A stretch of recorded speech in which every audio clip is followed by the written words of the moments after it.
Okay, so next is a special message for Dr. Vint Cerf, the Vice President Chief Internet Evangelist at Google. I think you all know him, just a little bit of introduction. Obviously, he's the father of the internet, one of the father of the internet. He has won many, many prizes. Most recent one is the Medal of Honor from ICANN. And he needs no introduction, but he has never denied when we come to his request. And he also responds to each and every email. You may have a similar experience with him, even with just one liner. So he wants to make sure the internet works, right? Anyway, so with that, I think we have to just play this video. 1 second, please.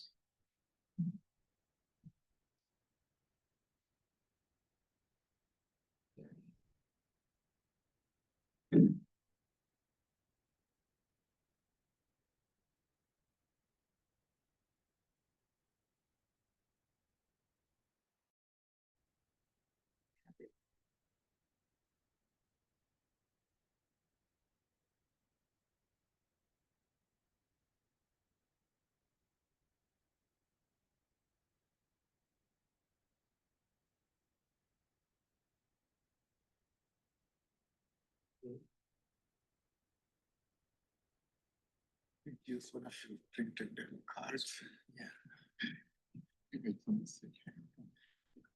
That's more.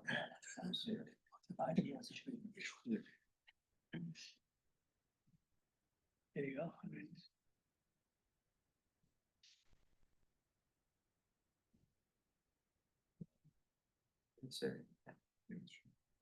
Don't make it big screen. Let me just play you.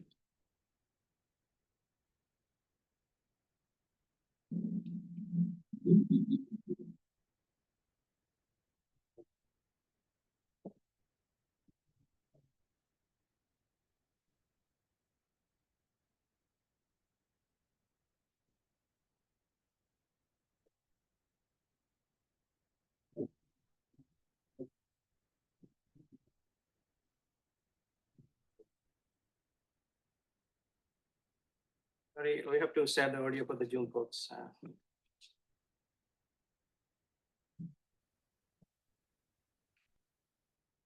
Sorry about that. Hello, my name is Vint Cerf. I'm Vice President and Chief Internet Evangelist at Google. And I want to thank Ashutosh Dutta for offering me yet another opportunity to talk a bit about the internet and how important it has become in today's society. The theme of this conference is connecting the unconnected. And it is estimated that about 1/3 of the world's population doesn't have direct access to the internet. Of course, they're affected by it, regardless of whether they have direct access, because the other 2/3 of the population relies on a wide range of internet services that, in some cases, the exercise of those services have impacts on others who may not necessarily be connected. If you think a little bit about the sort of parameters that need to be satisfied to make internet connectivity useful, there's quite a long list, and I'll just offer a few of them for you to think about. One of them, of course, is affordability. How much does it cost? Is it sustainable? That is to say, at whatever price you're paying, will the service provider be able to sustain service in perpetuity? And if they can't, of course, then your connection is not as useful if it fails. Another issue, of course, is do you know how to use the technology? Are you familiar with what's called digital literacy in some cases? Do you know how to use applications? Do you know how to create new applications? Do you know how to run a business making use of internet technology and the World Wide Web and all the things that it brings? If you don't have those skills and literacy, then the internet may not be as useful for you as it would be for others. I've even gone to the extent of talking about an internet driver's license, and the reason I sometimes use that metaphor is that when young people want to drive, we tell them, well, you can't do that until you've passed an examination that shows you know what the rules of the road are, and you show that you have the skill to operate a car. You can park it in parallel and do all the other things that we think are important for safe driving. Well, the same same notion might apply to the internet. How do you do safe interneting? And do you know about the risk factors that arise in the online environment? Do you know how to defend yourself? Do you know how to protect your privacy? Do you know how to detect a phishing attack? Do you know how to make use of technologies that make the network safer for you to use, end-to-end encryption, two-factor authentication, carefully, regularly updating software? There's a long list of things that you should know in order to practice safe networking, and you should demonstrate that to someone anyway, so that you be satisfied that you know how to use the network effectively. There's another big issue, and that's associated with reliability. If it turns out the network isn't reliable, then its utility will drop fairly significantly.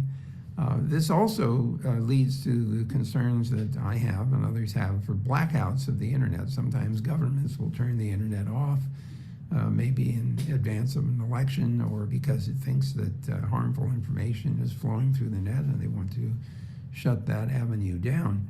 Of course, if the network isn't reliable, it's hard to want to rely on it and to build a business around it or build your regular daily lives around it. That raises a very interesting issue about overdependence on some technologies. I have to admit to you that I do worry that we are becoming overly dependent on one device called a mobile or a smartphone. And it's not that it isn't useful, it's tremendously useful. In fact, it's so useful that when it doesn't work, you have what are called cascade failures. I would guess that for most of you, if your mobile doesn't work, you'll have a bad day.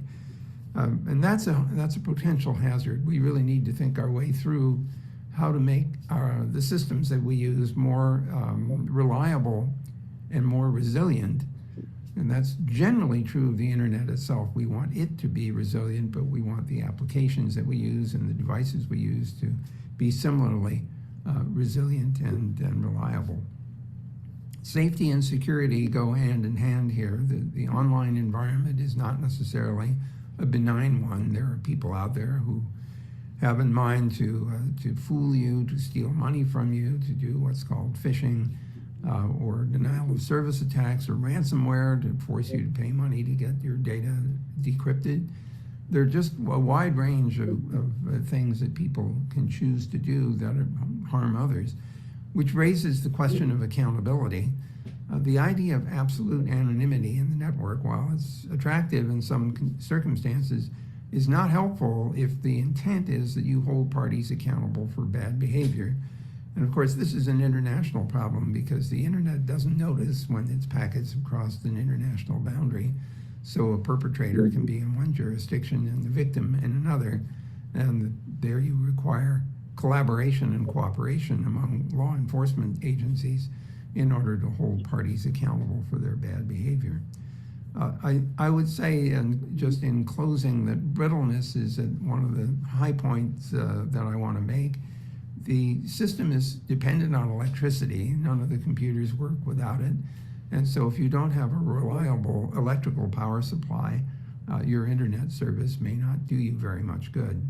But there's also a kind of increased dependency throughout the system. Software depends on other software. Operating systems depend on the platforms they're running on. The World Wide Web depends on the successful functioning of cloud services. There's a lot of dependencies scattered around in the network. And when some parts of the system are not reliable, then there can be failures at the edges of the net, especially where people are relying on it to perform useful functions.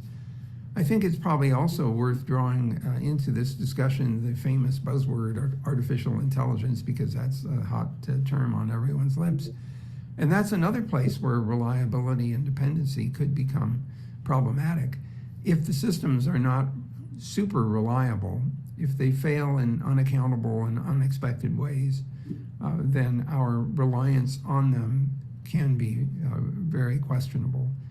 So the fact that some artificial intelligence systems produce unexpected hallucinated output, for example, does make me worry. And in the recent evolution of AI, the notion of an agent, an artificial intelligence program, that can interact with the real world, interact with people like you and me or others who are running services, or interact with other agents in order to get a task done, should give all of us some pause, because if the agents don't understand each other well enough and I would say precisely enough, there's a possibility that one agent will set another agent off to go do something that isn't what you intended or what you expected. So these are all really latter-day conundrums that you and others are going to have to wrestle with. Those of us who have responsibility for these kinds of technologies have to keep in mind that people assume that they are reliable. And of course, our job is, as Jean-Luc Picard says, to make it so. I'm sorry I can't be with you in this event, but I look forward to hearing what happens, and of course, I hope we'll cross paths on the net.